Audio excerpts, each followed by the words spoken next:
Magandang araw sa inyong lahat. Ngayon ay tatalakayin namin ang ikawalong linggo hakbang sa pagsasagawa ng mga flyers. Susubukin namin ang inyong kaalaman sa pamamagitan ng mga tanong na ito. Ang unang katanungan, ano ang mainam na katangian ng isang pamagat na flyer? A. Nasulat sa dalawang linya. B. Nakatipan ng simple at malaki. C. Ginamitan ng maliit na letra. D. Binubuo ng higit sa 5 salita. Ang tamang sagot nito ay letter B. Pangalawang tanong, paano nilapatan ng description ang produkto sa flyer? A. Ginagamitan ng payak na salita. B. Karaniwang nakasulat sa isang linya lamang. C. Hindi kailangang i-highlight ang susing salita. D. Maikli lamang ngunit detalyado na baba sa ilalim na larawan. Ang tamang sagot nito ay letter A. Pangatlong tanong, mahalaga ba ang larawan o grafikong presentasyon sa isang flyer? A. Hindi ang flyer ay ginagawa sa pamamagitan ng mga teksto lamang. B. Hindi nagpapagulo lamang ang mga larawan sa isang flyer. C. Oo, higit na tandaan ng mga tao ang mensahe sa tulong ng mga kasamang imahe. D. Oo, lalo kung marami at makulay ang larawan upang maging kahali-halihan sa mga mamili. Ang tamang sagot nito ay letter C. Ikaapat na tanong, ito ay sulating technical na pagginagamit para sa disseminasyon o pagpakalat ng impormasyon tungkol sa isang personal na gawain o sa isang negosyo. Karaniwang ginagamit ito bilang pampropesyonal na material. A. Manual. B. Brochure. C. Flyers. D. Liham ng panegosyo. Ang tamang sagot nito ay letter C. Kalimang tanong, ano ang ginagamit ng aplikasyon sa mahusay na pagbuo ng isang flyer? A. MS Word. B. File Explorer. C. Microscope Publisher. D. PowerPoint Presentation. Ang tamang sagot nito ay letter C. Mga hakbang at pagsasagawa ng flyers. Ang pagtalakay sa sulating teknikal ay higit na magagamit kung batil ang layunin sa pagsusulat ay gayon din kung saan ito magagamit.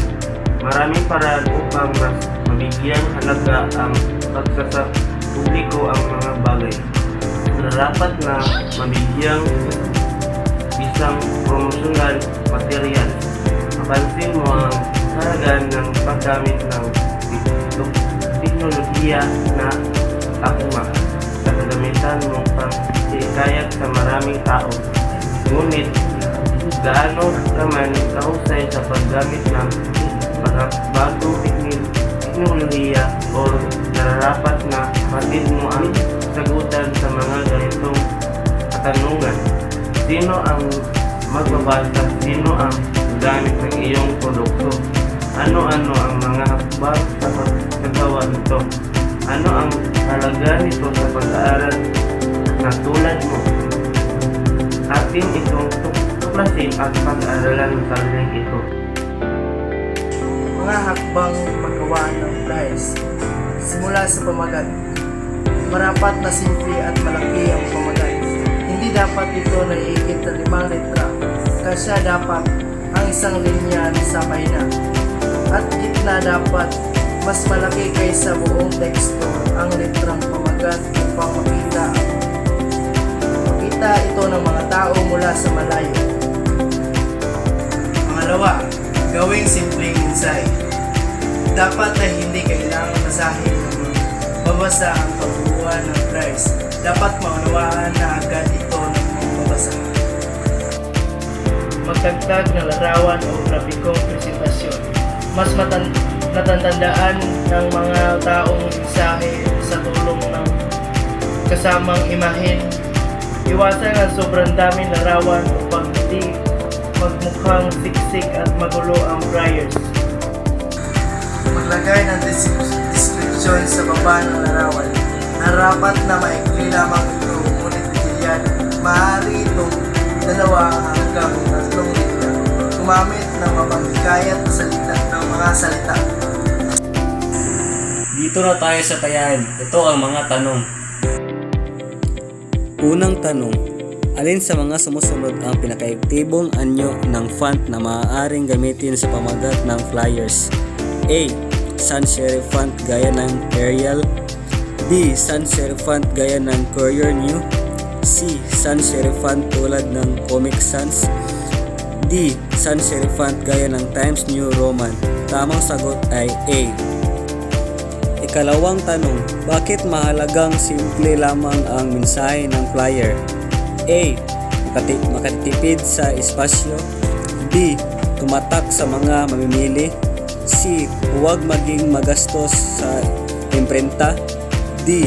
Maunawaan agad ng titingin o bawasan ng mensahe. Ang tamang sagot ay letter D. Ikatlong tanong, anong dapat tandaan sa paglalapat ng grapikong presentasyon o larawan? A. Bigyan ng konsiderasyon ang kulay ng mga larawan at teksto. B. Maraming at makulay ang larawan upang maging kahali-halina sa mga mamimili. C. Hindi kailangan ang larawan sa flyer dahil ginagawa lamang ito sa pamamagitan ng mga teksto. D. Higit na tandaan ng mga tao ang mensahe sa tulong ng mga kasamang imahen, ngunit iwasan ang sobrang daming larawan. Ang tamang sagot ay letter D. Ikaapat na tanong, babasahin na ng lahat ng iba't ibang impormasyon at iba pang gabay o detalye hingil sa isang produkto. A. Flyer. B. Brochure. C. Manual. D. Poster. Ang tamang sagot ay letter C.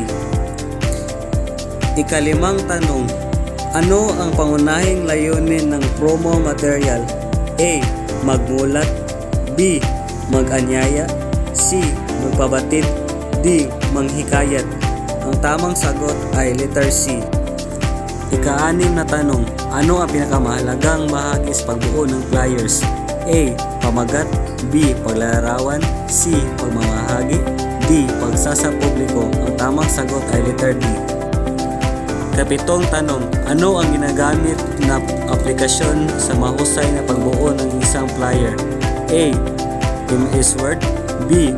File Explorer. C. Microsoft Publisher. D. PowerPoint Presentation. Ang tamang sagot ay letter C.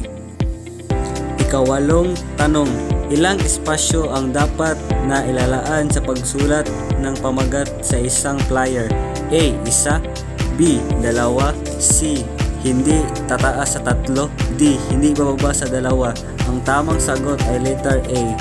Ikasyam na tanong, anong bahagi ng flyers ang pinaglalaanan ng oras para pagpaskil sa mga tataong lugar?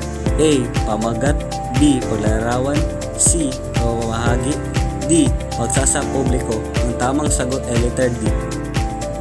Ikasampung tanong, alin sa mga sumusunod ang hindi kabilang sa halimbawa ng flyers? A. Poster. B. Pamphlet. C. Pahayagan. D. Postcard.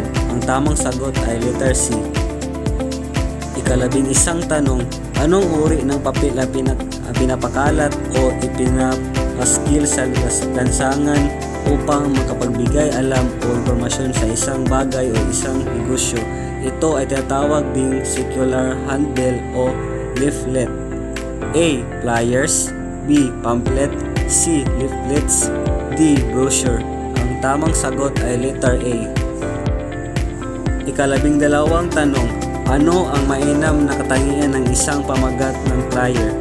A. Pagsusulat sa 2 linya. B. Nakatimpa ng simple at malaki. C. Ginagamitan ng maliit na letra. D. Binubuo ng higit sa 5 salita. Ang tamang sagot ay letter B. Ikalabing-tatlong tanong, alin sa mga nabanggit ang hindi kabilang sa lugar ng pagsasapubliko ng flyers? A. Matataong lugar. B. Posibleng kalahok. C. May pagdiriwang. D. May konseryento. Tamang sagot ay letter B.